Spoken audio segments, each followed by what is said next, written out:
हमारे पार्षद को ये भी सोचना है कि हमें हमें भी काम करवाना आना चाहिए।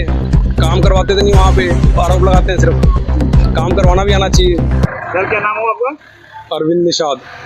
जी अब क्या देखते हैं, कौन सी पार्टी से आप? मैं बीजेपी से हूँ जी। सेवा पखवाड़ा का काम चल रहा है यहाँ पर। सफाई अभियान में लगे हुए हैं हम। ये अभियान हमारा 11 नवंबर तक चलेगा। उसमें काम कर रहे हैं हम।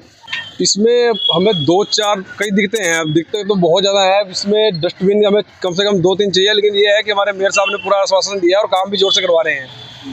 मेयर साहब हमारे मलिक साहब ने बहुत जोर लगाया इस पर, सफाई अभियान पे। कूड़ा का ढेर है, डंपिंग ग्राउंड बन गया है, तो आप क्या कुछ कहेंगे? हमारे पार्षद को ये भी सोचना है कि हमें भी काम करवाना आना चाहिए। काम करवाते तो नहीं वहाँ पे, और सिर्फ दूसरों पे आरोप लगाते हैं सिर्फ।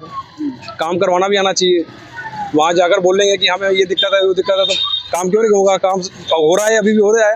तो आज यहाँ ये जो उठा रहे हैं जो है कूड़ा और मिट्टी भी डालते हैं, क्या कुछ? हाँ, इसको मिट्टी डाल के, नहीं खड्डा हो गया था, मिट्टी डाल के इसको बराबर कराएंगे बिल्कुल।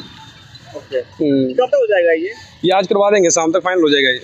सर ऐसा नहीं है कि यहाँ पे कूड़े डालने के लिए कोई व्यवस्था किया जाए यहाँ पे प्रॉपर व्यवस्था की सी बात करी है। मेयर साहब कह रहे थे, मेयर साहब का पूरा आश्वासन है कि यहाँ पर 3 तो डस्टबिन देंगे वो। वैसे तो डस्टबिन फ्री का वो चल रहा है, लेकिन अभी जो है हमारी यहाँ की स्थिति थोड़ी सी ज़्यादा, पॉपुलेशन ज़्यादा है यहाँ पर, कम से कम 50,000 की पॉपुलेशन है, और उसके हिसाब से फिर ये थोड़ा मैनेज करना मुश्किल हो जाता है। लेकिन ये है कि मेयर साहब ने आश्वासन दिया कि काम करेंगे, काम हो भी रहा है, ऐसा नहीं है काम नहीं हो रहा, काम बहुत बढ़िया हो रहा है, करवा देंगे इसे मेयर साहब।